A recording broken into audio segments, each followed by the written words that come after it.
Welcome to episode 47 of the Right Hand Drive Guys podcast. I'm Bobby. This is Aaron. Yo. And if you're watching on YouTube, you'll notice we switched up the studio a little bit. We brought the R33 down on the lift, trying to get the battery charged up on it. So we figured we'd just have a little different scenery. Yeah, for why not? This episode. And this episode, what is it? 47 rare parts. Rare parts. And what makes them so rare. Yeah. Yeah. And so, most of you guys listening to this, most of us car guys, we've always seen, or owned these elusive rare parts. Yeah. And so what would you say, what is the basis of a rare part? Like, what even makes them rare?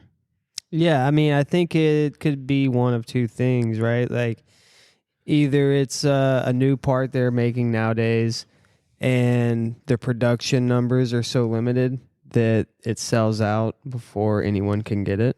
Right. Or a lot of people can get it. And then on the flip side, could be a part that, or an accessory or whatever it might be. It could be something that they made long time ago. And, over the years, they've just been destroyed, thrown away. Right. Junked, whatever. Yeah, it could have been something that their, production numbers were 100. It could have been something that the production numbers were 10,000. It just really, the criteria to create a rare part is really kind of like unique. It's like sliding. Yeah. Something from the same era as a really desirable part could be considered trash. It just really depends on kind of, those different things that make up the part, right? Right. And it kind of, I don't know, comes and goes, or not comes and goes, but the times can make these parts rare because at some point, like let's say fender liners, right? For, NES chassis or R chassis, the fender liners. Yeah. Dude, you know how many sets of those have been just tossed, thrown away? I think they reproduce them now, but they're still expensive. Right. And, So, if you just can't really find them other than getting them from Nissan, I guess. Right. Or maybe used, but that's still not really what you want unless they're mint. So a lot of people threw away some of these parts. Yeah. And that's what's making them rare now, is because they're kind of sought after because people are looking for that old school flavor and whatnot. So right. And even something as simple as what you're saying, the fender liner, that is really in some cases a wear and tear part that they just get thrown away because they get burned through or whatever. And so, it doesn't have to be this crazy brand name part that is on the dopest builds. It can be something as simple as fender liners or, even little interior pieces. Yeah. The fact that it's rare, we all know what rare means, but it also has to be desirable. That's the thing. Something can be rare, but that's because nobody wants it. Yeah. Well, I don't know. I feel like there's a buyer for every part out there. Yeah. No, Some of these things. I'm but sure. Right. No, I get what you're saying. I was trying to think of an example of that, but I couldn't. Like APC parts. Like maybe they're not for me, but there's a rare one out there for a guy. But, right. Yeah. For So, sure. And of course, everybody wants what they can't have, right? That's something that I feel like, as we're getting older, you notice a lot more of, and it's used as bait in new marketing schemes. And I fall for it. Right. And some of these older parts that are in limited numbers now, people want those because they can't have them, right? And yeah, sure, they are on the dopest builds because those guys found a way to source them. Right. And that's probably what gave you the inspiration to even look for it in the first place, right? Yeah, for sure, 100%. Like, one thing lately that I've been kind of stuck on is some of these, rear deck speakers. Yep. From Japan, the ones with the big, I don't even know what it's called exactly yet, but only thing I could think of is a console type speaker where it has these huge grills and whatever. It just looks cool. I mean, really, it's kind of goofy, but if you're trying to build a car from a certain era, I'm trying to go for that certain look.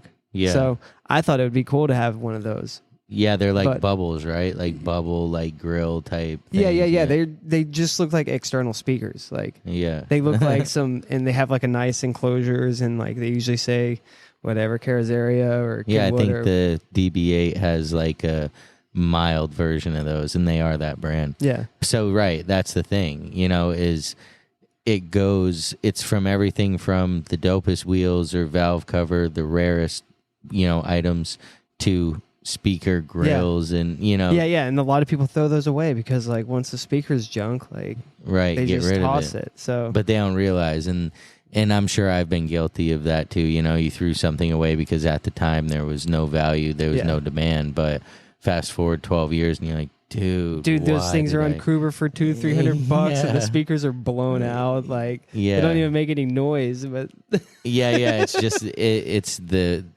rarity of it. And so that's across all platforms, Mazda, Toyota, Nissan, Honda. They all have their kind of niche, like rare part sections. And then there's stuff that kind of crosses over, a lot of more culture stuff, gear, stuff like that. Right. But I mean, each manufacturer has their rare parts to them. Right. And it's usually like their motorsports type things too, right? Or like sportier things, because these are sport cars. Right. So sometimes it was like a dealer option that, there was only like the ice box for the glove box. Yes. Yeah, that's one of my favorite, dude. I know it's for the S chassis, and it might be for the R chassis too. I haven't seen it. I only saw it when I started looking for S chassis stuff. I was like, the cool are box. You kidding me? Dude, I remember coming across those like way back in the day on the forums. Yeah. Just, going through whatever rare parts thread or whatever it was. And I was just like, that's the coolest thing, dude. I got to get one of those. But like, come on. I'm not going to ever use that. Like, no, that would be... Dude, keeping drinks in your glove box? What are you doing? You got 2 cans of soda, 3 minis if you're lucky. Yeah, it's just like... No, but it is stuff like that was really unique, and maybe when that was a factory option, that was like right. Dude that's gonna get the car and start modifying it, he probably thinks that's lame. Get this thing out of my way. I want to get the HKS den. Yes, exactly. Glove box gauge holder thing, man. Those things are sick. Yeah, exactly. So when I was always, because I originally was super Honda guy, and everybody knows, if you know anything about Hondas, they got their whole bunch of rare parts to them, and that was kind of, and it's almost like a game, right? Like it's like the thrill of the hunt for those pieces, like because you can hit like an extreme low when you can't find it, in the sense of like, oh, dude, this stinks. Like, I've looked everywhere. I've searched everything. I've translated 10,000 pages. I cannot find this part. But then you get a glimpse of hope. You find a link from 2020, whatever it may be, and you're like, wait, they had, And so that thrill of the hunt, I feel like, it's part of the whole thing, for sure. The car thing, the whole obsession that people like us go through. That hunt is like a big part of it because it keeps you stimulated. Yeah, that's part of the fun of it, like 100%. Yeah, like I love just wasting time, on eBay, just scrolling for hours on, super vague, search words, just so everything pops up, just in case there is that one thing, dude, that I forgot to search for. Oh, you know what I mean? Like, yeah, and it's kind of crazy because. Our buddy Adam Hopkins, that's how he's found some of his best deals, is just cruising through and then using different search terms and sometimes different misspelled letter. Because somebody will do that in their eBay listing, and then all of a sudden you're finding something nobody else had exposure to. Right. Dude just thought nobody was interested, never looked at his title. That's like, really quite the thing. But the hunt, man, I love the hunt. I'm sure like so many guys listening are saying, dude, the friggin' hunt, dude. But it also sucks. Like, it sucks so bad while you're doing it. Like, because all you want to do is just find it.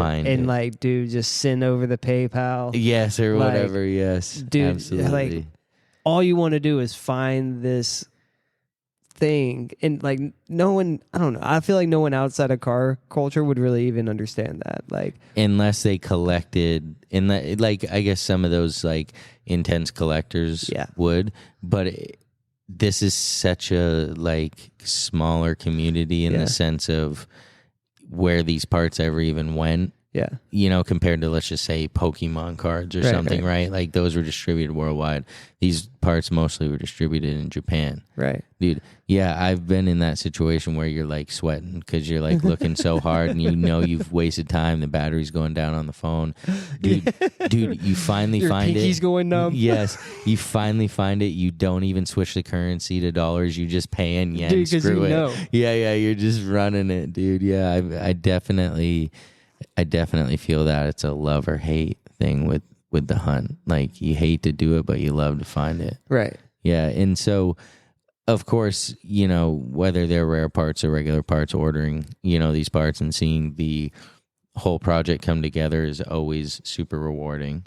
Yeah, exactly. Like, whenever you can, like, take those parts out of your spare bedroom and put them on the car, like, dude, it's so cool. Like, you see your vision kind of like just and come the floor to for the first time, and your floor in your spare bedroom for the first time in a while. Like, yeah, for sure, dude. You know, and it's great. Like, it just the feeling you get whenever you see your vision just like there. Actually, come to fruition. Right, and it's right. like, And you have these, you know, sought after whatever rare parts on here that, you know, not only did you have to put them on the car, but you had to just do all the legwork to find some of these things. Yeah, so it means a lot more to you because of the fact that you did have to go through the hunt. Yeah, for sure. So, yeah, I mean, I don't know a guy that doesn't like rare parts. I mean, like, I think every car person, you know, can appreciate the rare parts, whether that's what they choose to hunt or not. Right. Because some people that doesn't matter. Right. Some people will just buy, you know, whatever, a set of RPF ones. Right. Yeah, whatever. Rock it. Yeah, because that part isn't important to them. Right. You know, whatever is important to them is where they're focusing. So, dude, they're like, what? This isn't in stock? Yeah, exactly. Like, what do you mean? Like, no, not in stock. Get me out of here. I know, and those are the type of things where it's like not in stock. Well, that's for a reason, right? You know, that means it's a dope part. Yeah. And so, all right. So, what are some of your favorite rare parts for the Nissan? Like, whatever, you know, just the hype ones, the ones that you know, like, are desirable, whatever, some that you've had, whatever. What do you got? Well, let's just say one that I do have is the Kill Switch cigarette lighter from Nismo. Oh, wow. Yeah. Yeah. That's a favorite. Yeah, that's a good definitely one. A cool one because, I don't know, you would always see those back in the day and it was kind of like a goofy thing. Right. But, like, I don't know, it was one of those things that always stuck with me. Like, I always remembered those, seeing those, like, in the catalog and stuff. Like, way back. A very unique item to It's like, that's kind of weird. It's like a kill switch, but, like, it's a cigarette lighter. Right. And I mean, it looks pretty legit, and you know that those are popular because now you see these guys making the 3D printed little covers for your cigarette lighter. Dude, yeah. And they look pretty legit. They do look legit. Yeah, like, but it ain't the real thing. It's not the real thing. And, like, it can look just like it, but you know it's not. And you know, I don't know. I can't take pride in that. Like, I mean, if you're going for just the look and that's all that matters for you is just the look, but, like, I like everything else behind it. Right, exactly. Like that cigarette lighter in your car has a story. Yeah. It really does. I don't know how many times that dude must have cranked on that thing. You know, if you just think about it. But no, there is a level of pride in having those parts that, hey, you waited, you saved up, you know, the extra money, you got the legit part that was produced for the legit car that you have. Yeah. And, you know, but to each their own. All right, what else? You must have a few other parts in mind that... another one. Rare Nissan kind of...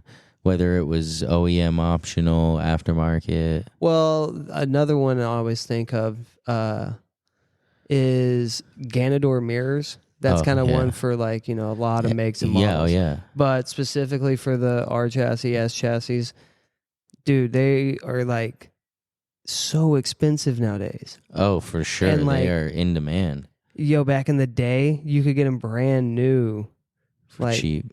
For nothing. Yeah. Compared to like maybe $300. Yeah, it was not expensive. There's no way you're spending less than $1,000 to find these mirrors for these chassis. However, other chassis like, whatever, some Subarus, or you can find affordable ones. Yeah, even the RX-7s, those are still sub 500. Yeah. So you can find them. Interesting, the different models and how they kind of, demand certain parts, right? Yeah. And, I mean, of course, if you get like the full carbon fiber ones, they're always going to be more expensive. But the FRP ones, you can get them cheaper for other models for sure. Yeah. Yeah. I mean, there was always like one of the Nissan kind of parts that were really rare was a Nismo coolant cap that had the RPM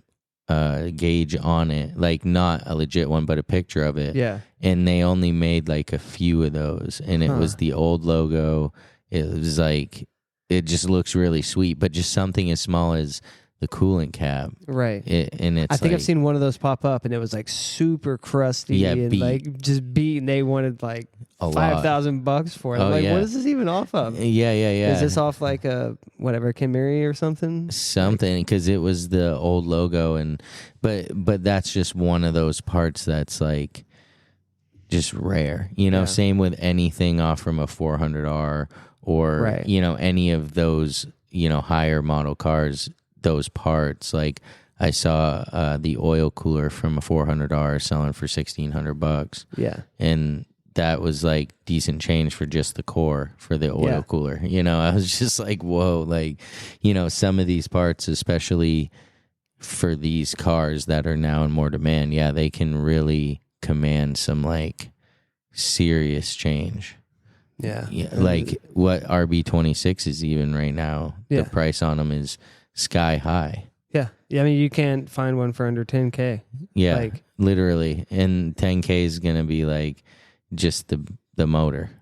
Yeah. Yeah. And beat, like nothing attached, like cut harness. It's insane. It is. So even, some of these parts that were standard are now becoming rare, which is crazy to think about because generally as a car gets older, the parts become less rare in the sense of used parts, right? Because they're going to the junkyard, the parts are getting extracted, and so it is wild with these type of cars and how that's really a change in how things go. I feel like there's probably like a lot of hoarders, like a lot of parts hoarders that are just holding stock, like. Probably somebody listening to this right now. Well, yeah, and also people like V-Spec Performance, I believe it is. They have just, stacks and stacks and stacks of just insane stacks of Nismo boxes, dude. And it's all the rarest, like R34 body parts, brand new in box, R33, 400R stuff, like that's just crazy. All this crazy, insane stuff. And Nismo does releases every once in a while, but, you have to be on their list and you got to request, however many. Yeah. And you usually don't get it fulfilled, right? Yeah. And places like Global Auto, like they have that hookup. Yeah. And they're the same way, dude. I wonder how much stuff is being hoarded from people. Yeah, like in a warehouse. That. Yeah. It's just in a warehouse chilling. And that's, kind of pushing the rarity on some of these parts as well, because all of them are being just hoarded and stowed away. Well, see, that's a strategy too, right? They're controlling the market by keeping the supply away from the people that are creating the demand. And then at that point, they drive up the prices. And then they're like, oh, hey, look what we got. Yeah. Boom. Now they just like doubled their money. Yeah. So, I mean, and that's in any market. There are people that drive it and stuff. So, give me one more rare Nissan OEM aftermarket, don't matter, something that generally sells. Gonna say the LMGT2s The in the yeah, that GTR is. spec. Yeah, those are rare. You see the 4s all the time. You see the 3s. Yeah. Yeah, the 2s are definitely something that just aren't. Yeah, and their old logo. Yeah. So they're sweet. I have seen a lot of them. Not a lot of them, but I guess it's quite a few that pop up kind of refreshed. And I'm always like, how did they... These must be like a weaker spec and it's been rebarreled because they are like a 3-piece wheel. So you can do that. Yeah. But yeah, those are pretty rare and they fetch a decent price.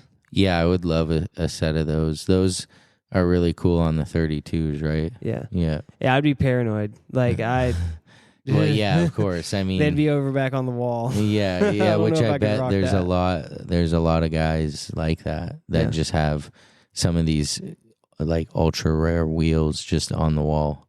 Right? Yeah. Because you curb those things once. I mean, you're getting them rebuilt and redone and yeah.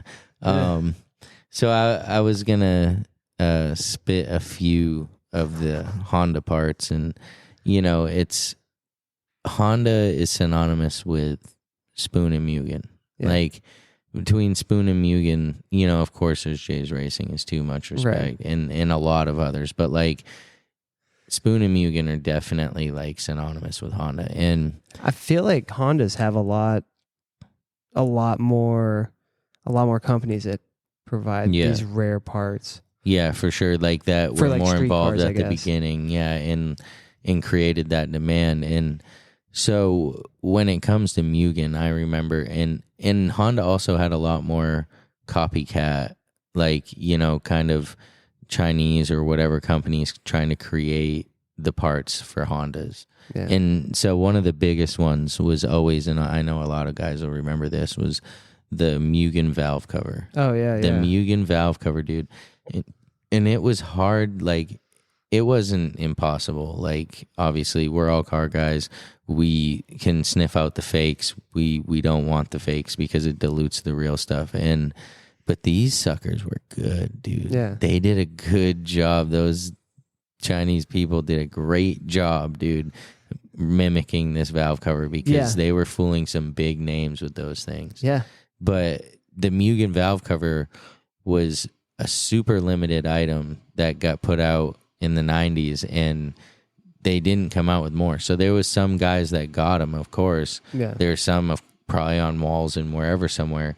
But then a flood of those Chinese versions came out. Yes, I remember seeing them all over eBay back in the day. Anytime you typed in any B-Series Honda, those popped up for sale, for sure. Yeah, it was one of those parts that you're like, oh my gosh, dude. Like, and it devalues that original part. Like, yes, of course, it makes it more desirable because it's copied, but it makes it harder to tell what's real and what's fake. It's right. I think even Sticky Diljo did like a whole article on that, like how to tell the reals and the fakes, and like all the little things that are just a little bit off, and that's all it is. It's just a little bit off.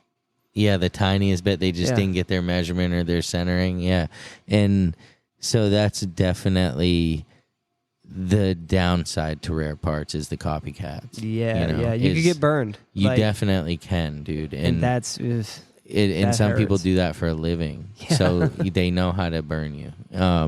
So following right along with Mugen was, of course, like almost everything that they put out was like rare. It was always in limited quantities. It was always only available like to certain distributors. And so, but one thing I always found crazy was the Mugen intake for the B series.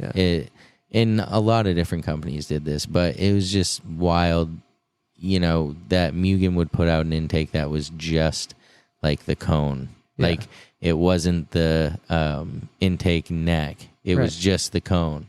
Right. That probably had something to do with them, being so close to the OEM, like Honda. Right.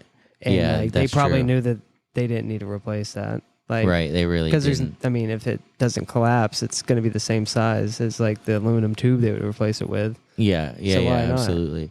Yeah, and so it was just like interesting because you have this completely done up car. Yeah, because we're using it as this rare part clout thing, right? And this whole totally done up car, but then it's got that stock intake tube only, you know? So, and then, you know, there was a bunch of, like I said, Mugen rare parts, and the spoon stuff was, you know, really cool. And again, super limited, only certain distributors.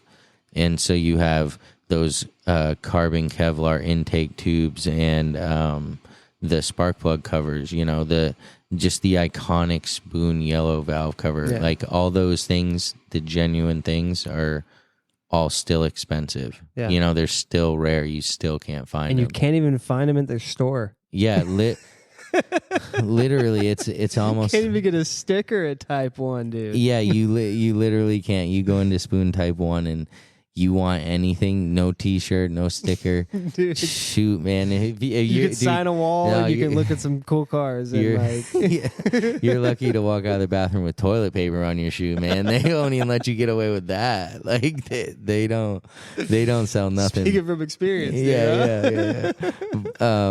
But, you know, and I kind of get it, right? Like, they don't want to be a retail store. They're a garage. Like, if you want work done, then let's get it. If you want all of that stuff, you can find it somewhere, I guess. I mean, I don't know where necessarily, but I'm sure somewhere. So, but yeah, I always found it interesting how things like, you know, the backyard special spoilers for the Hondas, and those are sick. You know, these other little limited run, you know, the Walker front bumpers, like these just different items that were super low run that are in really high demand, and like these Honda guys will find a way to get them too. It's pretty wild. But yeah, I always love that about Hondas. And so, do you think that rare parts, if there were no like rare parts, let's just go to a world where you can get every part for the cars. You order it, it's in stock, like we said. Do you think that drops the drive for these cars? Like, does it drop some of that, like, I don't know what to call it. It would make things easier, that's for sure. Yeah, it would make things easier. It would definitely make things easier because, it wouldn't be this huge, big search and fight to find this thing and then scrounging the dollars up to get it. And then people offering to pay more than you, so then you lose it. Getting taxed on it, like all that. So it would definitely make things easier in that sense. But you get what you wanted. Right. You would definitely get what you wanted. And I don't know. Like I said before, I think that's half the fun is sitting down and searching for these things. That's like half. That's half the fun of it. Yeah, literally. You know what I mean? I agree. That's what drives me to do it, and I don't know. It's like fun. The chase. It's and then it's a story. You know, it just adds to the story of the car. Right. It does. I absolutely agree. Right. We take your car. We take my 33 or whatever, and all the parts have a story that create the car story, right? You know, because everything you did to it, all of those late nights looking for those parts, that all adds into the completion of the car. Right. You know, it wasn't just a one click, you're done. So I agree, but I think if there weren't rare parts and you couldn't be individual like that, like you couldn't have that super kind of, I don't know, really desirable part, no desire for it, right? Because you can just get it. I think that would change everything. I don't think it wouldn't be like it is, let's just say. 100%. And another little piece of this, these companies weren't just putting out parts. They were putting out really cool gear, really cool accessories, like lifestyle culture stuff, Zippos, sunglasses, Casio G-Shock collabs. Like they were doing it, you know, like it was kind of wild. And those things are rare too, and very desirable. There's one guy we've mentioned on the podcast in the past called Jaron, and he always gets these ultra rare like culture things. Yeah, like Lexus watches.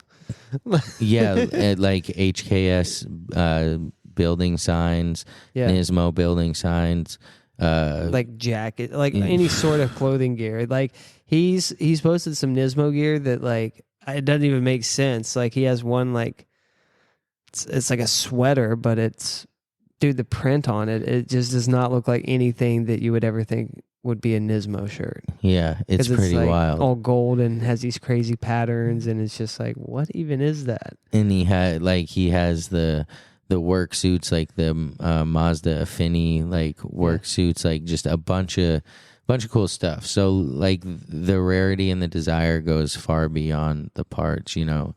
The Nobori flags that were from the original events back in the day. Like, you know, there's whole Facebook groups just dedicated to this stuff where people are just posting those rare parts. And, you know, it's really cool to see.